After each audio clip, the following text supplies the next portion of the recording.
Welcome back to the Levin podcast. My name is Kristen Blazek, and this is a special edition of our podcast because last time we did this podcast, it was international. So it was the first time we did the Levin podcast international.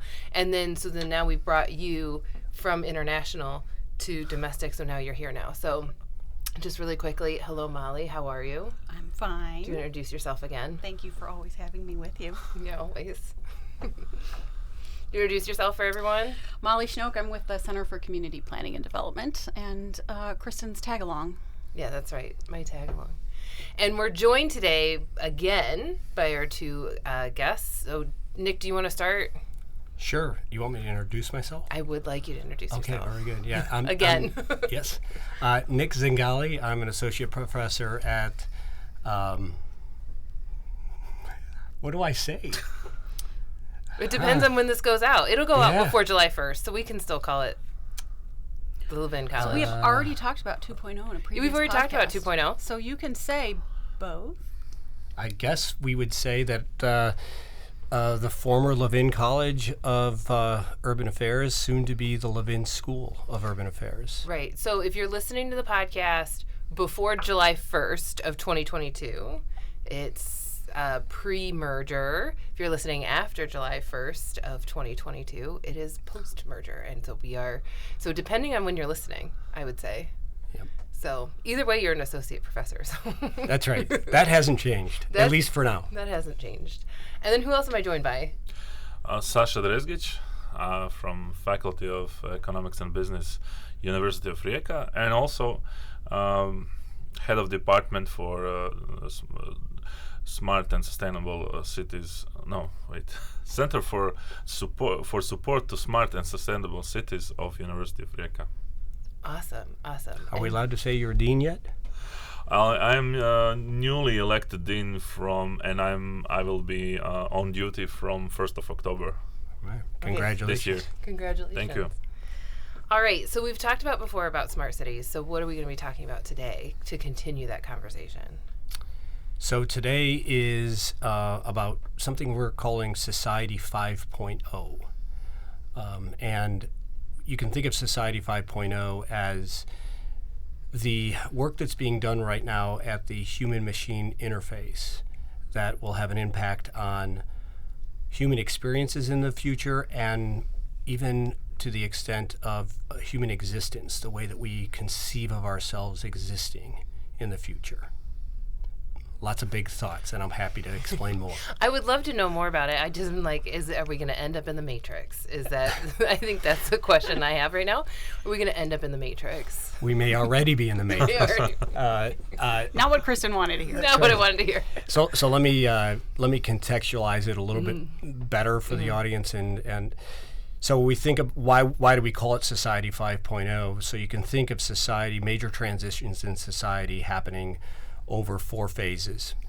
The first phase being Society 1.0, and this we would say is the hunter-gatherer society. Okay. And what you'll see in each one of these transitions, technology plays a major role to transition a society from one to the next. So Society 1.0, hunter-gatherers use technology in form of weapons and gathering of grains to be able to do things more efficiently and more effectively. That gave way to planting crops and the agrarian society, which is Society 2.0. And that had an effect on the types of technologies that were used to elevate the ability to feed large amounts of people and change society in a way where we can have dense populations living together. We didn't necessarily have to be nomadic and move around areas to where the food was at. So it structurally changed society and the technologies that were associated with that. So the technologies for agrarians spilled over into other technologies that were about community building and society building, as well as governmental structures, as well as political structures, early political structures. That gave way to Society 3.0, which was the move back from the rural environments and the agricultural environments into the cities and the manufacturing environment, and one many of us are familiar with today, and that is the machining industry, the assembly line industry, to be able to mass produce things dense living in cities that was created out of that, and then also the technologies that started to form as a part of that. We now live in society 4.0, which is, as most of us know, the information society, and this is the computational society. This is where massive amounts of data are able to be transferred between agencies, between people, in ways that we couldn't imagine before. We have information and access to information and data like we didn't have before. And again, it is changing the way that we operate, how we know things. Society 5.0 is a society in which we are going to, the line between humans and machines and reality and non-reality will become increasingly blurred. And the blurring of that line will have an impact on the way that we exist or the way that we understand our existence. So I'll give you a real simple example of this and that many people are familiar with. Facebook's metaverse is not just about entering a virtual world or virtual environment to have a short-term experience, but the potential for a metaverse to be created in equivalent to a real world or a real city that people could inhabit most of the time and have full multisensory experience within that city is on the horizon. And so we could virtually have online cities that we could inhabit for most of our days that will run parallel to our real cities. I'm gonna have to take that one in for a second. That's accompanied by parallel problems that we still experience and have not yet solved for. I think what you're trying to get after is you've got equity problems, you've got access problems, you've got crime-related issues, and those have been there since. Those have transferred from Society 1 to where we're at today. Those are human problems, and those same human problems will exist in Society 5.0, but they'll exist in a different way, and they'll take a different phase of how they show themselves and how we'll experience those. So how soon, because looking at technology, right, if we're talking about like just the 4.0, it's between the time where we first started getting, machine that can do large bits of data to now is such a short amount of time versus the time before we had it up into that point. How soon will we hit 5.0, and is it going to just keep going at this, breakneck pace where we're not able to keep up with, the crimes that would be in a Society 5.0? So I don't think there's going to be a switch, right? Where we know definitively that 4.0 is over and 5.0 has begun. And let's face it, we still do hunting and gathering today. I mean, people hunt deer, right? But they do it for in a different context. Maybe not so much in a survival mode, but in a sports person mode or something along those lines. So there's always remnants of the previous society that inhabit the society that we're moving into, and we're never quite sure, depending on where you inhabit those remnants, if you are operating from that mindset of an old society versus a new society. But one of the triggers in my mind is when the society begins to be shaped in such a way that it becomes difficult to opt out of. In other words, the structures of the society have been created to such an extent that you no longer can go back or comfortably back to how it was before, right? So when I think about that switch, like when might we begin to see that type of thing happening? I think we're still, 20, 30 years away from that occurring. However, remnants are already in place. NASA already hologrammed a surgeon onto the International Space Station just last month. They had everything but physical touch. In fact, they did a hologramic handshake in space, right? I've already mentioned Facebook's metaverse, but we have virtual programming and artificial intelligence that is moving forward at a breakneck speed.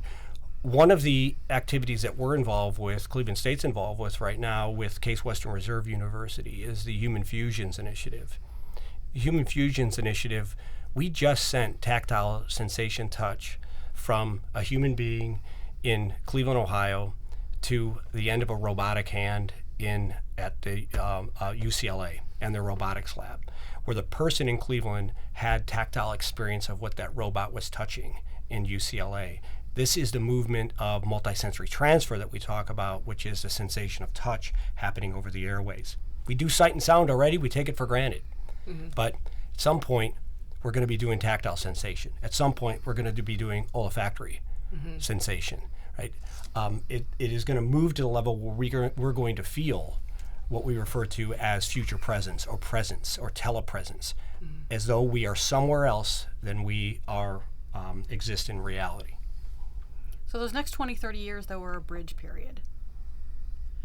So it's going from this whole umbrella of we're going to be living in a virtual city and virtual place. What happens in the interim, right? We started talking last time about smart cities. Where are we on that, and what does that look like in this 20, 30-year transition?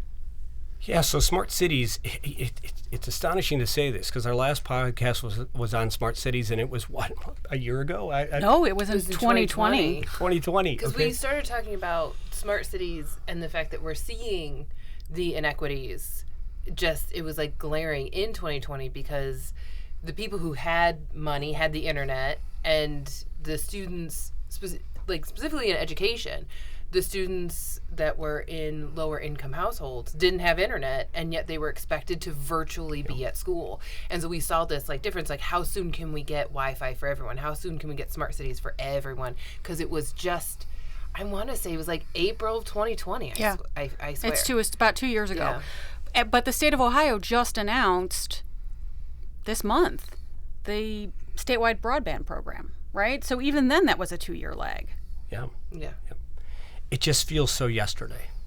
It does. It's all blurred. This is, and what I mean by this is that we were talking about smart and sensible cities and everything that goes along with that, right? Privacy-related issues, access issues, equity issues, the cybersecurity that is associated. These things are very much problems that we're contending with right now in Society 4.0. But the labs and the work and the funding that the National Science Foundation and private enterprise is doing to move towards Society 5.0 is happening at a breakneck speed. And that speed is almost making Society 4.0 and the smart and sensible city seem like something that is yesterday, that we're already contending with, like we were contending with old industry. Even though we never really accomplished it. Right. It's really strange. It's like the minds have raced ahead to be thinking about the next phase and the next rendition of technology infusing into our lives. But this is happening very quickly and at a pace that we didn't address it or solve it well in 4.0. Mm-hmm. Look at our elections right now, and we're gearing up for this again. This is misinformation. Imagine misinformation where you can go inhabit an entire and have a virtual experience.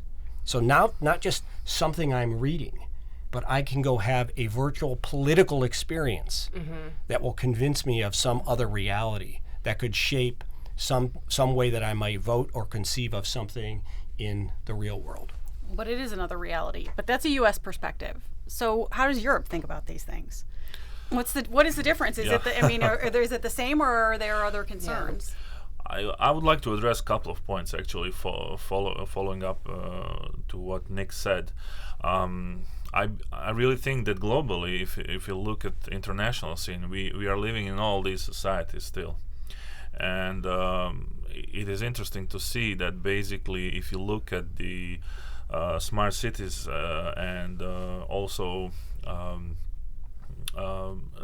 with other factors, which are, for example, large cities, second-tier cities, and then rural areas, you basically see the difference between those actually communities in applying new technologies, knowledge, everything else. So basically, definitely only sort of major cities make breakthroughs in terms of new technologies. So I would say all other entities are still living in a sort of different societies.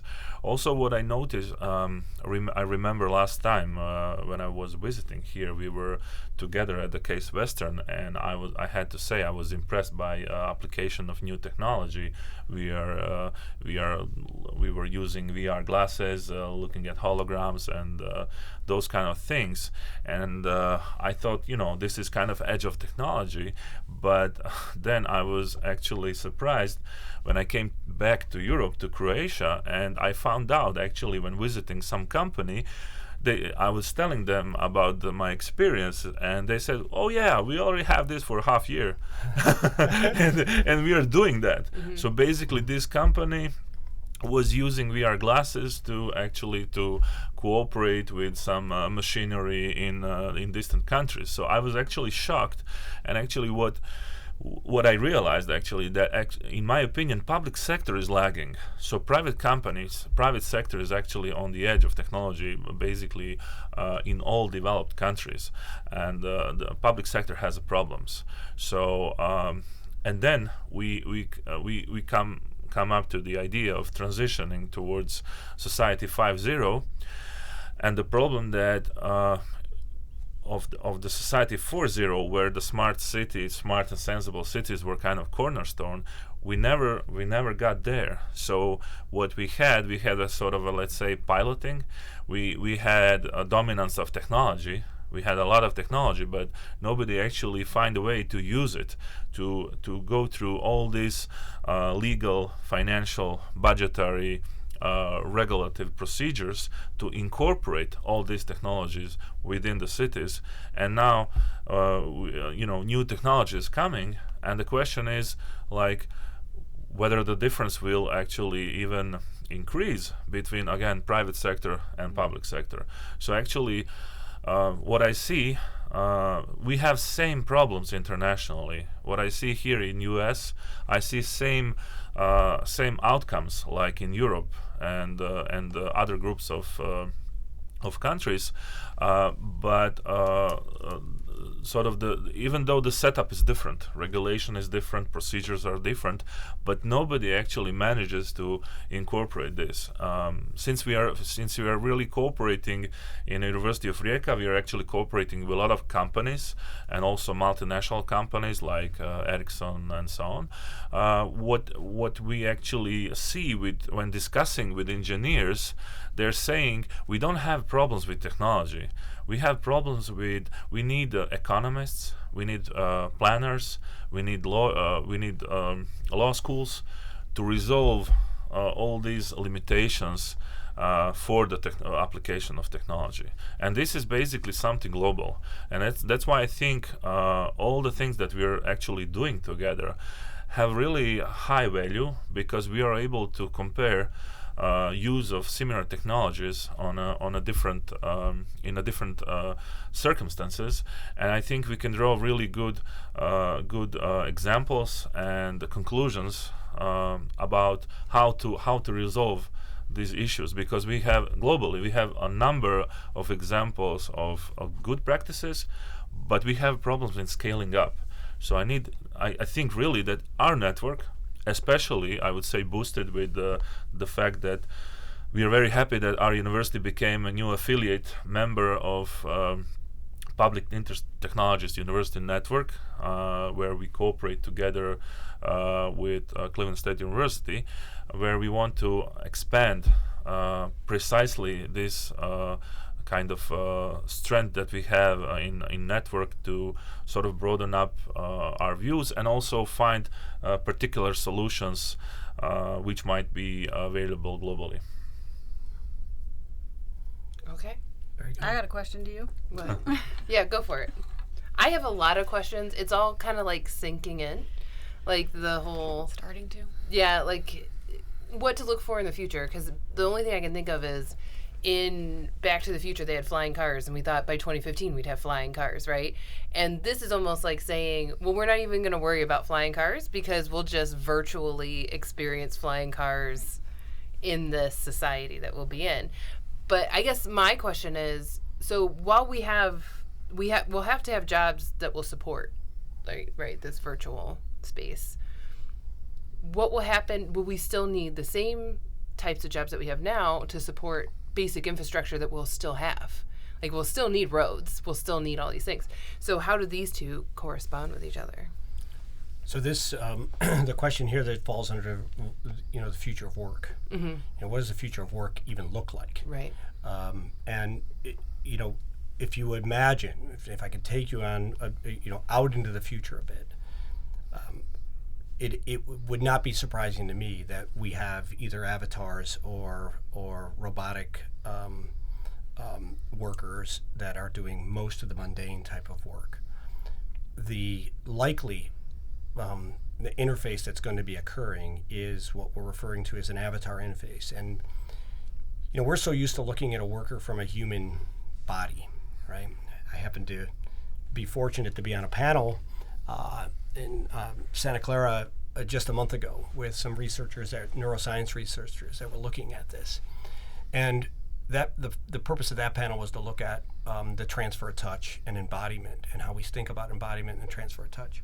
And one of the researchers there said, one of the mistakes that we might make is that when we talk about touch, we're always thinking about it in terms of like a hand. And she then proceeded to show that almost like an Inspector Gadget type of thing, where different appendages get put on for different types of needs. So she had this one that looked like a tentacle that kind of unwound and was able to reach like 10 or 12 feet away, where you can have touch at the end of your hand to be able to do these things. So you really have to get out of like the confines of the human body to begin to think about how things might get constructed with the future of work and what might potentially be possible to be able to do that type of work. Because the human body in some ways allows us to do really nifty things with our fingers and our hands and those types of things, something that we can't even get remotely close to recreating right now. We're a long way from that with robotics. But at the same time, our body can be limited. There's a researcher that is a dual amputee from below his knee at MIT, and he happens to be in a neuroscientist and looking at prosthetics, and so he obviously was interested in what can I do with this? Well, he was a rock climber, a mountain climber. So one of the things he did is with his prosthetic legs is he just extended them by several inches because it gave him an advantage to be able to climb the rock. Right. He now stands when he does conferences on this like 3 or 4 inches tall because he wants to be taller. So they still look like legs, right? But the thing that we can begin imagining is, what would you do if you had a third arm and you could figure out a way to operate that, and you could put that into a work environment? What does it look like if you inhabit an avatar that's at a machine that is able to work with appendages or features that were not so human-based but look differently and could operate differently? So the skill sets will be really unique there of people that have this ability to transfer their abilities, their human abilities, into animated abilities in different ways to perform at very high levels. I see a future of work where people aren't employees of organizations anymore. They're all free contractors, and they go out there and they may work for 2 days under this contract working this machine, or they may work for 3 days doing this type of thing, and they may decide, I'm going to go take a virtual vacation in the Bahamas, and I'll be gone for 2 weeks, and I'm meeting a bunch of my friends there, right? And they'll be involved in that particular type of an experience. I don't think the future of work looks anything like it looks today. I think it will be completely disrupted.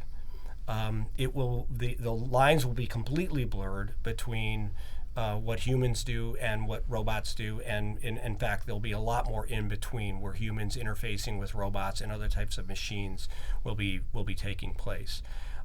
This is much further into the future for us to be able to get there. But we're already seeing elements of this today, right? We are already being to the point where companies right now, I know of right now, are asking for robotic arms that could have tactile sensation at the end of those robotic arms so that they can do more detailed work, assembly line work, or different type of work on the assembly lines so that people can inhabit this. These are requests being made already.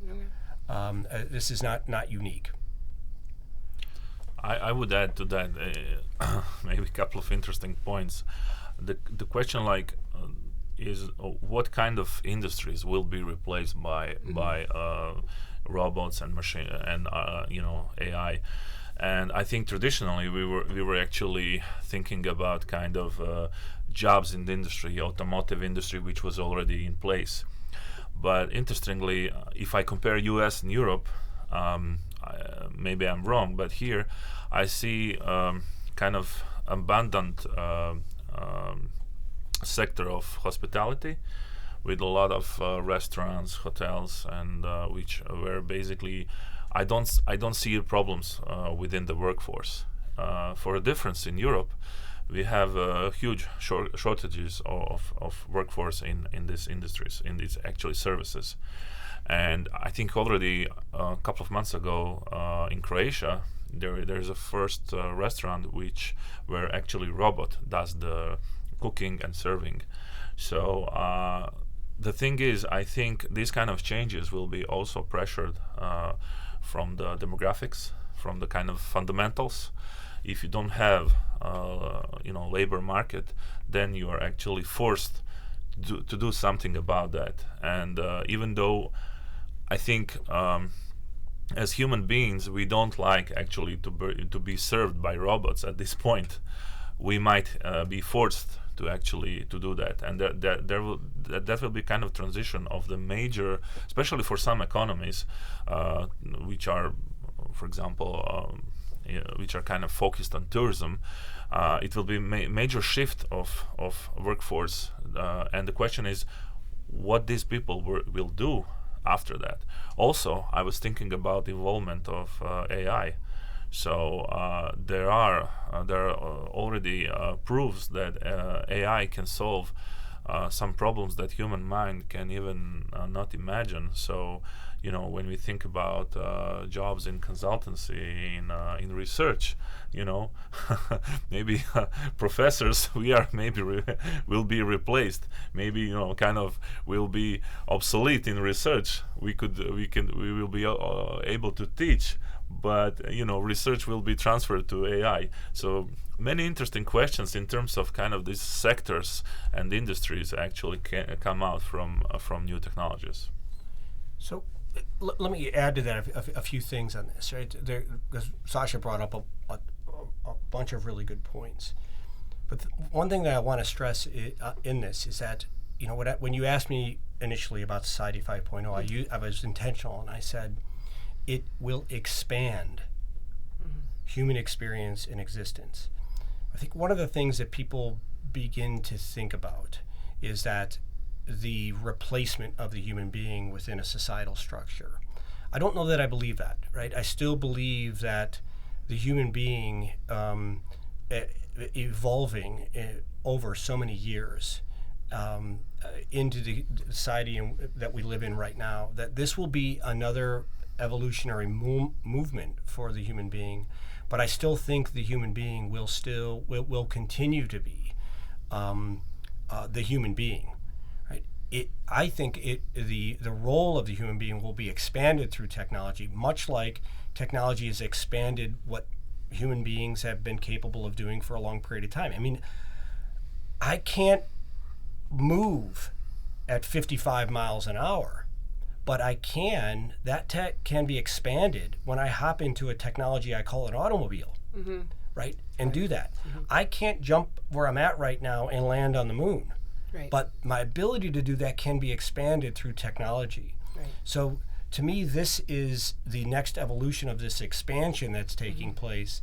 The concern I have with this is that much like these other transfers in society, it it's the pace. These societal transfers happen much slower in the past. They're happening much quicker right now. I don't know that we're ready for them to be able to do this. Sasha brought up the point. I certainly don't think our governmental structures or societies are able to do this. Right. And right now, I don't know of a governmental agency that is thinking. They're still in Society 4.0 and thinking about how do we gather more data so that people could get better access to healthcare, which is great. I mean, we need that kind of stuff, right? But they're not thinking in terms of the fact that what happens if I have an entire market of healthcare enterprise that is facilitated in a way through virtual reality that I can't imagine today. How do we begin to set that up within our societies? That's part of why we created this certificate at Cleveland State University in Society 5.0 is we want to get the conversation going on this so that governmental agencies, private sectors, students are starting to think about this. We're not going to have all the answers. We're probably going to be raising many more questions than we are answers, but it's really about getting the dialogue and the conversations going so that these agencies and these institutions are already creating parts of their work or parts of their jobs that they currently have where they're beginning to address these types of applications that they may be facing on the horizon. In other words, it's surging the thinking forward and the dialogue forward before it's already upon us. At least that's our hope with our certificate. Yeah, so we're going to be offering that. I was going to get to that, is we're going to be offering that certificate. So we're going to be, how many other schools are doing this? So we are, as Sasha mentioned, we're part of the Public Technology University Network, Public Interest Technology University Network. And that network as a whole is really about access to technologies and then access to information surrounding these technologies. We have done a scan of just about every university that's part of that network, and there's some really high-powered universities that are part of that network. We feel as though we are in a very, very small group of universities who are beginning to think along these lines of Society 5.0. So it's very early, as you can tell by even your skepticism that I see in your faces and your body language on this. Is this, is this really going to come to pass? Yeah. So there's a lot of people who are saying, how practical is this? Is this really just a waste of time to talk or think about this? I happen to think it's not. And I happen to think that there were crazies at one point in time when they said the computer will never be the computer that it is today. And there are people who said that there is, that we should not waste our time with these computers. I was told that I would never have a calculator on me at all times, so I had to learn the algebraic equations. Yep. And I would just like to point out to all my math teachers, I currently have a calculator on me. My math teachers are very pleased by that.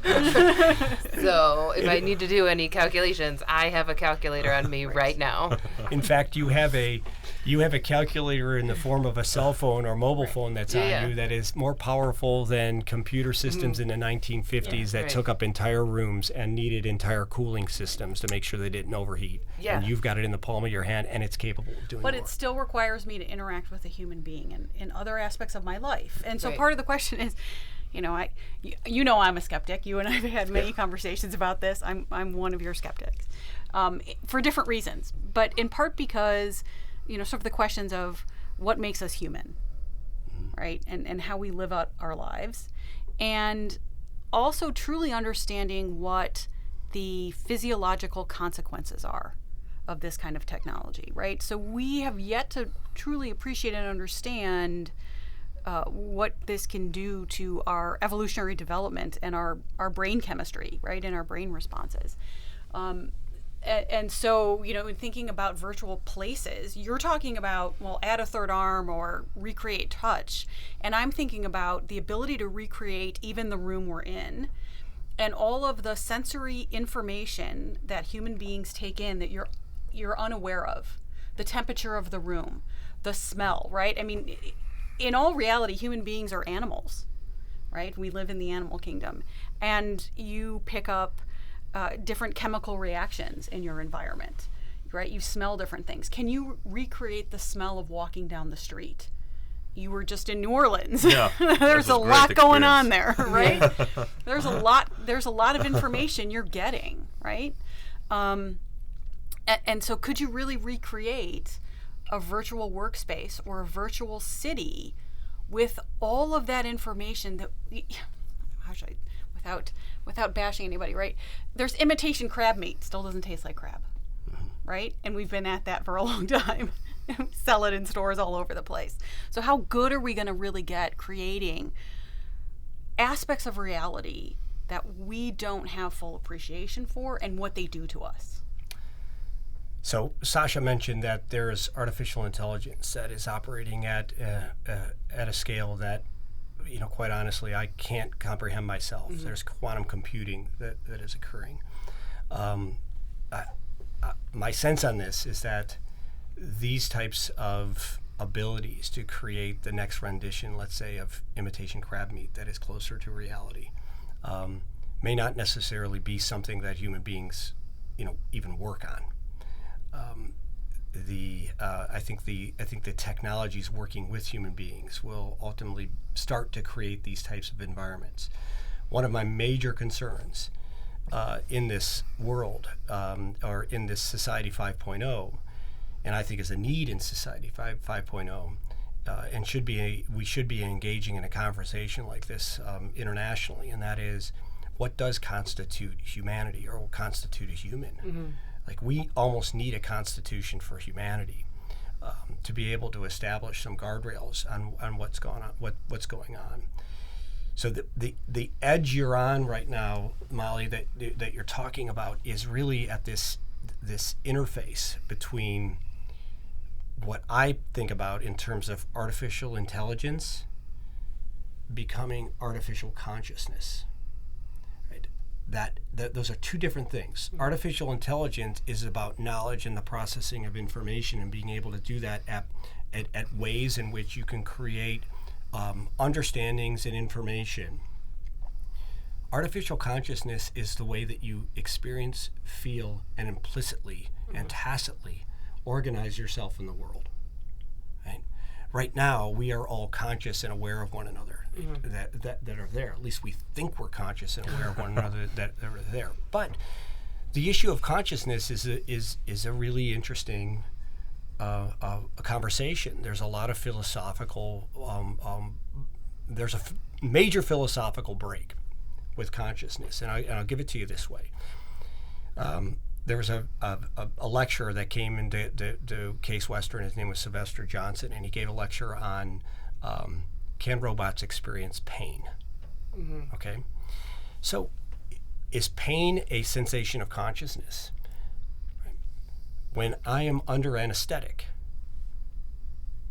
am I truly unconscious? Some people will say that you're not unconscious, that you're actually conscious, but you are also able to you're not able to experience that pain in the same way. Your body may be experiencing pain, but you don't experience it in the same way.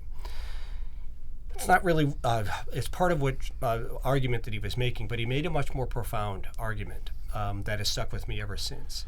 And that is, when we begin to assemble things that make a thing, no matter what that thing is, but specifically a thinking thing, whether that be a thinking computer or a human being, right? Are we more than just assemblage of parts? Mm-hmm. Because if human beings are merely an assemblage of parts, then theoretically we should be able to create other beings, and other beings could evolve to be very human-like on their own, to be able to experience things like love and pain and loss and creativity and beauty. If we are nothing more than an evolving thing of material items, what makes us think that another evolving thing of material items can't evolve to be able to do that? If you disagree with that, then you must confront that we are more than material things, that we live in an immaterial world. There's an immaterial part of us that Molly is getting after. This sense that we feel one another in a unique way. The sense that maybe there is some subatomic force or spiritual force that lives in each one of us that we connect to, and we don't quite understand that with today's technology. maybe there's something more to our religious endeavors or our belief in spirituality that plays much more of a fundamental part to who we are that can't necessarily be transferred to a machine in the way that we think that it can be transferred to a machine. But I'll leave you with this. I'll leave this argument with this thought. If I am corresponding with Molly, and let's say Molly is a machine, an android that has been created with the most advanced technologies possible, and I can reach out and shake her hand. Right? I can get a sense for who she is, but I'm a human being and she is a machine. But yet I experience her as a human being. The question in my mind is, does it really matter that she's not a human being? And the question in my mind is, you think you're experiencing that as a human being. Are you really? And I don't think we understand truly what up here that does to us. Yeah. We think we can recreate that experience.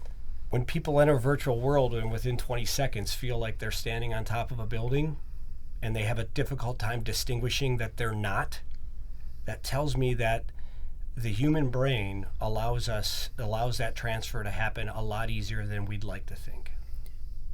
To what extent do you know that you can measure accurately that the human brain hasn't not distinguished that in a different way? I don't know if it's a matter of measuring. The question is whether you would step up Yeah. on the building. Well, That's right. Well, and That's right. and Yeah. also, that's a short duration that's been measured and looked at. Over longer periods of time, what does that do? And that hasn't been investigated yet either. I think my my reservations are from the fact that, number one, we don't know, right? And Hollywood has tried to guess, and it's never looked good. Right. Right? Like The Matrix, it doesn't look like something. And something that they did say in The Matrix is, they were like, if you die in The Matrix, do you die in real life? Even though you know you're in The Matrix, you know, it was like coming over that battle of, which I didn't finish the last one. Hard to get through. Huh? Hard to get through. Hard to get through. But it's that idea of, if you die in the Matrix, do you die in real life? And all the other people did, right? So if they got shot by an agent in the Matrix, you died in real life. How much is that true? And then looking at the other, like, AI, so looking at the movie AI, or looking at Westworld, even though, you know, it's a tactile person, right? You're like, that's a person. You know, we see the fact that eventually they did evolve to say, no, stop doing this to me. I know you can erase this, but no, stop. We're not doing this anymore, right? And so it's that kind of, I think, fear that Hollywood has put into us. So that's where mine comes from. It's like, oh, I don't want to live in the Matrix. That seemed terrible. I would add, actually, to what you said, I would never fight the Matrix. This world looks much better than being plugged into this. Being stuck in the 90s, though. no, real world in Matrix was really bad. Yeah. I know, but it's that idea that we started to move into that place, right? Because that's how the Matrix got started. Is we started moving that place where we started, and then we said, oh, no, we're at a point of no return, and so we tried to fight back, and that's when we ended up being. But I don't want to be stuck in the 90s. Like, I love the 90s, but I don't want to be stuck in the 90s in, like, an eternal loop. Yeah. But some of what you're talking about isn't just virtual places. I mean, we're stuck right now talking about virtual. It's the difference between being in the Matrix or being the $6 million man. Mm-hmm. Yeah. And some of what you're talking about is the $6 million man, right? Can we build a new arm for somebody? Yeah. Right? And so I don't want to get stuck in the not in my lifetime, my kids will be dealing with this issue also, right? What is more present to the issues we have to deal with now and in the next 10 years? And I say that in part because human beings are not really good at long-term planning or planning at all. And so, right, what do the next 10 years look like? Right. Yeah. So I would say the near term, most of the work right now is being done in, unfortunately, I don't know if this is fair or not, but it's just where it's happening with the disability community. Right. That particular community lends themselves for prosthetic devices, for exoskeleton robotics. So most of the thinking and work that's being done right now is with that particular group. There is an individual that's part of the research study that I'm involved with the Human Fusions initiative, who is on record in one of the videos that we did, where he puts on his prosthetic hand. You could see it as a prosthetic hand. It doesn't look very human. And he says something like, I have sensation in this prosthetic hand. It's not the same sensation I have in my other hand, but it's sensation nonetheless, to the degree that I have gotten to the point where I accept it as my real hand. Okay, stage one. I accept something attached to my body as embodied within me. Right? I think this is much more near term than we're thinking, where it won't feel exactly the same, but we'll be able to connect something to ourselves that feels very close to what it is that we had either missing or lost.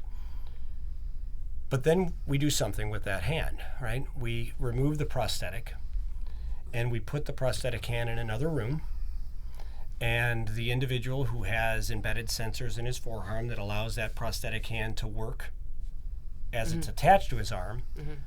Imagine now that arm is no longer attached.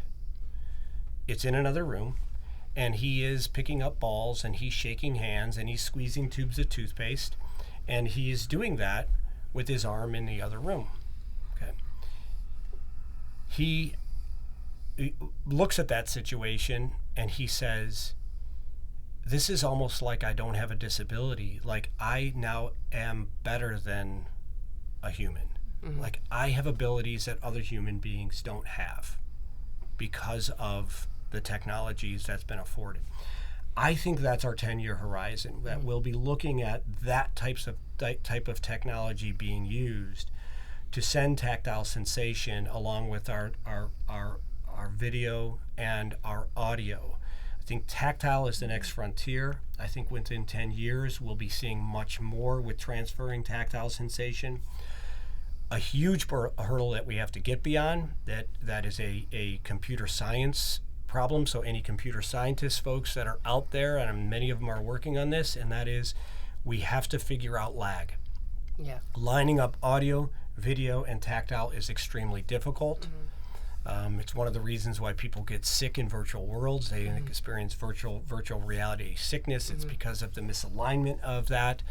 Right. But I do think once that is figured out, once that lag is figured out, and that stuff aligns, and we have tactile sensation, that is going to be groundbreaking of what's going on. There's one thing that I want to, a word or a language that I want to get out there that I want people thinking about, and I keep talking about the confluence of different technologies coming together. But the word I'm trying to get people to think about is what I'm referring to as silicarbon, the silicarbon future. And when I say silicarbon, it's not S-I-L-I like silicone. It's silicarbon S-Y, okay, as in synthetic, okay? Because I think that the future is going to be the convoluence of three major types of technologies that we've mentioned here. But the silicarbon future is going to consist of multisensory transfer,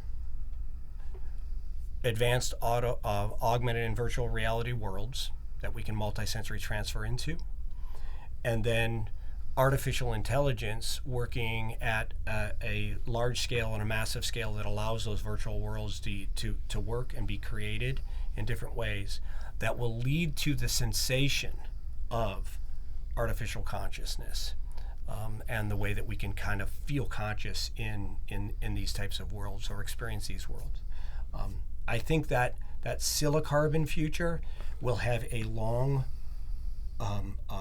a runway ahead of it, but over the next 10 years, the tactile portion of it, particularly within the disabled community, is going to be where most of the work is being done.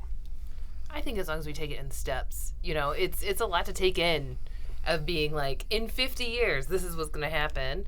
But yeah, taking it the steps, first step is, and I think that that's a great step. I think it's a great first step. So I'm really excited. I am excited. It's just it's a lot to take in, you know, at 10 o'clock in the morning. It's a lot to take in. Thank you guys so much. This is just, it's really great. Thank you for coming on. It's nice to see you in person. I know we're talking virtual in this conversation, which is really strange because it's like, yay, you're here, but we're talking about the future of not being here, but feeling like we're here. So that's Next time I'll send a hologram. Yes, next time. So we're just gonna keep. Next time you'll be here in a hologram. Or only my hand. Yeah, just like Adam's family, just right, the hand just running around. All right. Well, thank you guys so much. I really appreciate it, and I'm excited for the new certificate of Society 5.0 that's going to be offered at CSU in the college, the School of Levin. And it's gonna be really great. It's gonna be. I'm really excited for it. So thank you, Molly. Thank you, you guys, and stay tuned for the next Levin podcast. And also subscribe, share, if this is something that you want to hear more about. And we can always bring you guys on again, and then hologram next time. So thank you guys so much, and that's it.